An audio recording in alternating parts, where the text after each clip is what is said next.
grew up in Kurnool, which is basically a district headquarters in Andhra Pradesh. So my early education was in Jawahar Navodaya Vidyalaya Kurnool, which is basically a residential setting with several students living there on campus and pursuing education. So the JNV setup is quite unique in the sense that we all grow up together from standard 6 to standard 12, and this is in a residential setting. Then, after pursuing my education at Jawahar Navodaya Vidyalaya Kurnool, I moved to pursue my undergraduate studies to the Regional Institute of Education in Mysore. This was essentially a 4-year integrated course, which is a BSc Ed course, where we study physics, chemistry, mathematics, and psychology and philosophy subjects in a very comprehensive way, in the sense that the program is designed to cater to teacher education in the country.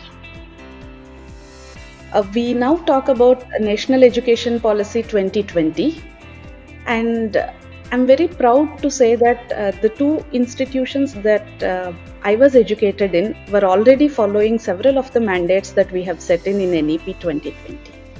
The JNV setup typically had, along with curricular activities, several co-curricular, extracurricular skill development programs that catered to a holistic education for the students. Likewise, in my BSc Ed program, I have been trained in basic science subjects as well as education subjects such as psychology and philosophy, which in itself was extremely useful as I have taken up the teaching career in my life.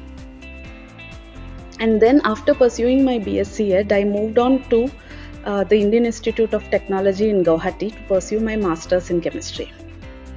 My interest in chemistry essentially came from one of my school teachers, Sri Narasimha Rao, who had taught chemistry so well to all of us in our 11th and 12th standard. And I was drawn to chemistry essentially because of his teaching. However, as I moved to Mysore for the BSc Ed program, I was basically educated in physics, chemistry, mathematics as a triple major, which means that all the subjects, physics, chemistry, mathematics, all the three subjects were equally important. And there, I also developed keen interest in physics and mathematics, and I realized that my interest lied in physical chemistry. Therefore, I went on to pursue masters in physical chemistry. And my life at IITG really enthused me to pursue quantum chemistry because I had a wonderful teacher who was extremely passionate about quantum chemistry, and that course instilled in me the interest to pursue quantum chemistry research. In fact, I latched on to a book to understand quantum mechanics better. It is entitled In Search of Schrodinger's Cat, written by Jean Gribin. That was an amazing book. So once I read the book, I felt that there is a lot of charm in understanding quantum mechanics, and this made me choose theoretical chemistry as my research area. And in the process, I was immensely benefited by the fact that I had a triple major in my BSc Ed. I had studied physics, mathematics, and chemistry on an equal footing. This really helped because theoretical chemistry research is truly at the interdisciplinary areas of mathematics, physics, and chemistry. After pursuing my master's education at IIT Guwahati, I moved on to pursue my doctoral studies in Indian Institute of Science, Bangalore, where I did my doctoral research under the guidance of Professor K.L. Sebastian. I must also mention here that the teacher that inspired me the most to begin research in theoretical chemistry is Professor Satyajit Adhikari, who was a quantum chemistry teacher for me at IIT Guwahati. He also suggested that if I were to do good quantum chemistry research, I could spend a couple of months during my summer break in master's program at IISc with Professor Sebastian. And this really turned uh, favorably for me because experience with Professor Sebastian's lab really helped me gain some confidence and get some good exposure to theoretical chemistry research. I then did not turn back. I went to join the same lab for doctoral research. And it was a wonderful experience to have worked with both Professor Satrajit Adhikari and Professor Sebastian, because they both pursued research with highest standards and integrity, and I could imbibe some qualities from both of them. Then, subsequent to my doctoral studies at IISc Bangalore, I moved on to take up a faculty position at IISER Thiruvananthapuram. This was in 2010, and I'm continuing there ever since. As I said, my academic journey has been propelled by several inspiring teachers right from my school days. I had an English teacher, Srimati Sharadwali, who was extremely supportive in my academic journey. So, what I pursued in my academic journey, I owe a lot to them. Regarding the quantum chemistry research, as I said, when I pursued my BSc Ed degree, I had a triple major. So all the three subjects, maths, physics, and chemistry, were treated on an equal footing. But then I was marginally better at chemistry, and this kind of drew me to MSc chemistry program at IIT Guwahati. What really inspired me to pursue quantum chemistry is the set of quantum chemistry lectures that Professor Satrajit Adhikari taught. He would explain the historical aspects of quantum chemistry in a wonderful way. He was always passionate, and one could see the passion in him as he delivered the lectures. And this passion is what inspired me to think deeper about quantum chemistry. And this took me to a book, as I said, called In Search of Schrodinger's Cat, which was written by John Gribben. Once I read the book, I had this interesting feeling that, this is a wonderful subject, and there is a lot more to explain and explore based on quantum mechanical principles in chemistry. In fact, one of the pioneers of quantum mechanics, Niels Bohr, had said that if one is not surprised by quantum mechanics, one has not understood it. Which is indeed true. As you read the same books multiple times, you go on understanding the subject far more deeper. And this doesn't happen in one go. One has to be patient, one has to read the same content again and again, relook at what could have gone into these formulations and so on. This was indeed very, very exciting for me, and I wanted to pursue research in quantum chemistry. Yes. So after pursuing my master's, I wanted to pursue doctoral research in theoretical chemistry. Then I moved on to pursue doctoral research at Indian Institute of Science, Bangalore. I worked with Professor K.L. Sebastian in the Department of Inorganic and Physical Chemistry at IISc Bangalore. Yes, sure. So I faced a couple of challenges in my academic journey. Let me first illustrate what I had to go through during my master's program at IIT Guwahati. So myself and my mother went to Guwahati first to take admission at IIT Guwahati. That was a time when there was severe flood in Guwahati, and that was our first visit to the northeast. And my mother was totally panicked. We reached the IIT Guwahati campus. It was a beautiful campus. People were supportive, but the journey to the IIT Guwahati campus was extremely scary. And my mother was almost clear that she had to take me back. I mean, she said, "No, there is no way that I can leave you at this place and move on." But then I wanted to get educated in an IIT, and that was one of my dreams. So I had to persuade my mother. Eventually, she agreed because the IIT Guwahati campus offered such wonderful life, wonderful teachers. She witnessed it along with me in the first couple of days. And then she was reassured by several teachers that this is a wonderful place for me to pursue my academics, and she moved back to our native place. So it was quite challenging because I was also nervous, and I had to hold back my nerves to give her enough confidence that I could sustain there all by myself. This was the first challenge that I had to face during my master's education. Then, to convince my parents to pursue doctoral research was yet another interesting exercise, because as we know, we have uh, various constraints in our social setup, and my parents were not willing to let me pursue doctoral research for 5 years. They had no clue that doctoral research on an average takes 5 years. So I kind of convinced them that PhD program is like a master's program, analogous to a master's program, and the course of education would be complete in 2 years. These were white lies, but that was the only way that I could get out of the house to pursue my education. So I told them that the course takes only 2 years and I'll be back home in 2 years. But then in reality, I had to spend 5 years at IISc to pursue my doctoral education, and it was all worth it. My parents, at the end of 5 years, realized that I had much better education, although it took time. And when I became a faculty member at IISER Thiruvananthapuram, they were so proud that the hassle or the anxiety they went through for the period of 5 years was all gone.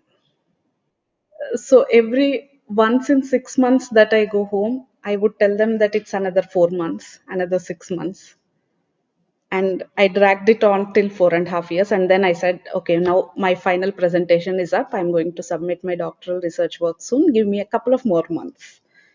This is how I kind of managed to convince them. Yes, of course. So the transition from being a student to a faculty member has not been easy. But then I was very fortunate to have been supported well by our founding director, Professor E.D. Jemis, who made sure that I was assigned several responsibilities in the institute that boosted my confidence. Be it paper setting for the joint admission test of the flagship BSMS program of IISERs, or be it designing new courses, be it catering to the diverse needs of students. There was a big boost to my morale by the responsibilities that I was handed over when I joined IISER Thiruvananthapuram. No, I don't mean to say that I was shy, but it is just that I was a student all my life until then. And then within a week, I had to kind of transition to becoming a faculty member. I had to teach courses, I had to grade answer sheets, I had to cater to various needs of students, diverse needs, because we had started out on a transit campus at IISER Thiruvananthapuram, which itself had several challenges. Students were residing in various hostels that were kind of taken on hire. Each one had their own issues, and we had to navigate through all this. Yes. So in our group, what we have been interested in for the last 13 years is the modeling and computation of nanostructures. Our research focus is primarily on carbon based and metal based nanostructures. So, what we have been attempting to do is develop models and perform computations on these nanostructures, which can go on to become technologies, develop design protocols, and design optimal parameters that can go on to become technologies. For example, one of our research themes is in the area of gas adsorption and separation using two-dimensional carbon membranes. Two-dimensional carbon membranes have become extremely popular in recent times owing to their applications in energy storage, water desalination, gas separation, and many, many such technological applications. So, we have been modeling and computing various novel features of these two-dimensional materials. We are in times where we are looking at sustainable modes of life, and we are looking at reducing carbon dioxide emissions. This is one of the grand challenges, right, of our current times. So, now with the development of membrane based technologies, one atom thick membranes have become extremely important. These are supposed to be energy efficient, and these membranes can lead to very, very useful applications such as water desalination, energy storage, catalysis, and so on. For example, let me illustrate to you. We have these reverse osmosis membranes, right, that we use for water purification. Recent research has shown that carbon membranes such as graphines, one of our favorites in research, can indeed lead to efficient water separation, water purification compared to the conventional reverse osmosis membranes that are used in current times. Yeah, I'm quite excited about the research that we are pursuing because there is ample opportunities for us to explore as we go along in this field of research. One of the exciting aspects that we are looking at is to use the principles of machine learning and artificial intelligence to model and predict new systems, new phenomena involving nanostructures.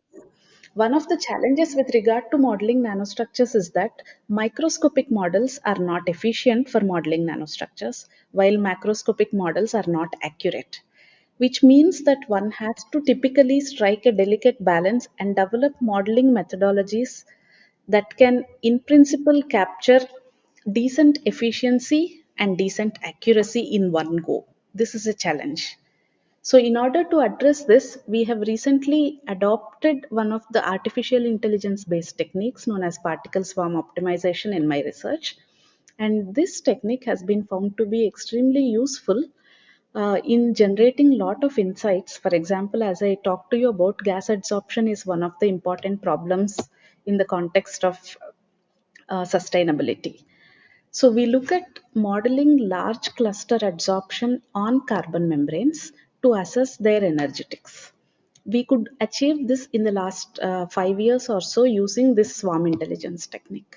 And there is a lot more in store with regard to exploring the applications of this technique. Yes. So the technique primarily works on this kind of a philosophy that a team can do far better than individuals. Okay, so we model a chemical system as if it is a swarm of particles, and the particles move in space based on their own intelligence, which is known as the cognitive intelligence, and the intelligence of the entire swarm, which is known as the social intelligence. So, the equations that go into the algorithm have these cognitive and social components incorporated in them. And the philosophy of the technique is that a swarm can achieve goals that an individual cannot. So, the propagation of these particles is achieved by using these cognitive and social components. That's how swarm intelligence comes into play. So, we use this algorithm essentially uh, to predict energetics of clusters that are bound on either carbon membranes or hollow cylindrical carbon nanostructures, which are referred to as carbon nanotubes, or spherical carbon nanostructures, which are referred to as fullerenes. Yeah, I would say theoretical chemistry in general needs far more attention from chemistry community because chemistry, most people think, is primarily an experimental subject. But then the truth is far beyond that. There is a very, very strong pillar called theoretical chemistry that propels the entire chemistry research into a direction which leads to fundamental insights into the phenomena that experimentalists look at. So, overall, I would say there is a dire need for uh, pushing the boundaries of chemistry to draw theoretical chemistry to a center stage in chemistry research. Because we can do a lot of wonders. I mean, this is a green way of doing chemistry, right? You work with computers, develop models, compute properties, not use chemicals, but yet get very, very useful insights. Yes. So, sincerity towards anything that one takes up in life is all that is required to make a mark in this world. This is a quote that I try to live by, and this can also be found as a byline to my email. This is something that I strongly believe in. Yeah, so I would say that dedication and sincerity is all that is required to make a mark in this world. Many a times one feels dejected when somebody is unfair to us or when somebody mistreats us. But then, being a chemist, I know that chemical equilibrium is a fundamental concept in physical chemistry. Likewise, in life and in nature, there is an equilibrium that underpins all our life. And this equilibrium will ensure that even if someone is unfair to us, we will be returned with some fairness, perhaps by somebody else. So, at the end of the day, if we are committed to what we are doing and if we pursue it with all hard work, I'm sure we will be reciprocated the same. Yeah, so um, to be honest, I used to pursue quite a bit of writing about 10 years ago or so. I used to write poems, I used to write for my college magazines or school magazines. But then, because time has become a constraint, I don't in current times do it, but then that is one of my hobbies. I like to write poems, I like to write prose.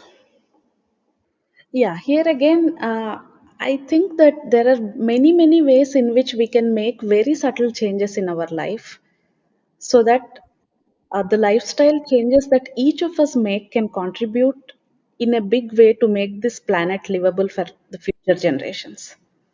This can be, for example, turning off lights and fans or AC when they are not in use. It can be as simple as buying eco-friendly products, or it can be as simple as avoiding food wastage. So, what I do is I try to imbibe several of these subtle changes in my lifestyle so that I can make a tiny contribution to make this planet livable in a better way for the future generations. And of course, my research also pertains to developing materials that can, in a sustainable way, uh, contribute to technologies to make this world a better place to live in. So basically, I have been mentoring students in and around Kerala as well as in my own institution. As I have already told you, quantum chemistry is a very, very exciting subject, but it is also extremely challenging. Conventionally, many chemistry departments, although make great efforts to teach quantum chemistry well at an undergraduate level, many students still have difficulties comprehending quantum chemistry. This is perceived as one of the toughest subjects in chemistry at undergraduate level and at master's level. Therefore, what I have been doing over the last 13 years is that I travel extensively in and around Kerala to various colleges and teach quantum chemistry lectures so that the subject becomes accessible to the students. As you know, Kerala is one of the states that takes extremely uh, important role in nurturing students to pursue education. So there has been a lot of interest in the state to basically make sure that the quantum chemistry research, quantum chemistry teaching and understanding does not suffer. So many colleges actually go on to arrange these special lectures for their undergraduate and master's level students so that their understanding improves and they are able to handle the subject very confidently. This is in addition to the curriculum that they follow and all the efforts that the teachers put in to make the subject accessible to them. So, this kind of an experience of going to various colleges, giving lectures in quantum chemistry, and interacting with students has really enabled me also to develop my understanding of the subject in a deeper way and mentor some of these students to pursue quantum chemistry research. Likewise, in our institute, there are a lot of women students who are very, very keen on pursuing doctoral research. But then they are also kind of troubled by various concerns that they have, either from a family perspective or from peers. There is a lot of peer pressure these days. So they do come to me for advice, for help when they are in stress, and whatever I have gained experience in my life, I try to share with them.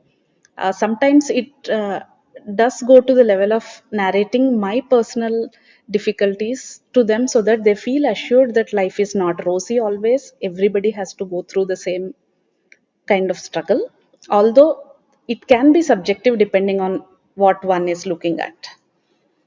So, this is just to reassure to them that it is not all rosy and it is okay to be riddled with problems. This is how life goes on. So, I try my best to talk to them in a candid way and see if they can pursue their dreams despite the struggles that they have. I have been the only female faculty member in the department for more than 10 years now, and because of this, many girl students also are keen on discussing with me about their dreams, about their struggles, and about their career goals, prospects. And I try my best to help them out in whatever way I can. To be honest, a little bit. Now I have another colleague that has joined about 1.5 years ago. But then for more than 10 years, I was the only female faculty member in the department. And one has to make extra efforts to make our presence felt and to make sure that our ideas do not get unnoticed. This needs quite a bit of conscious effort because we do not represent only our own individual self, but we represent a lot of students who aspire to become faculty members and to pursue their dreams in this field. So we cannot afford to be silent, although that may be our first reaction.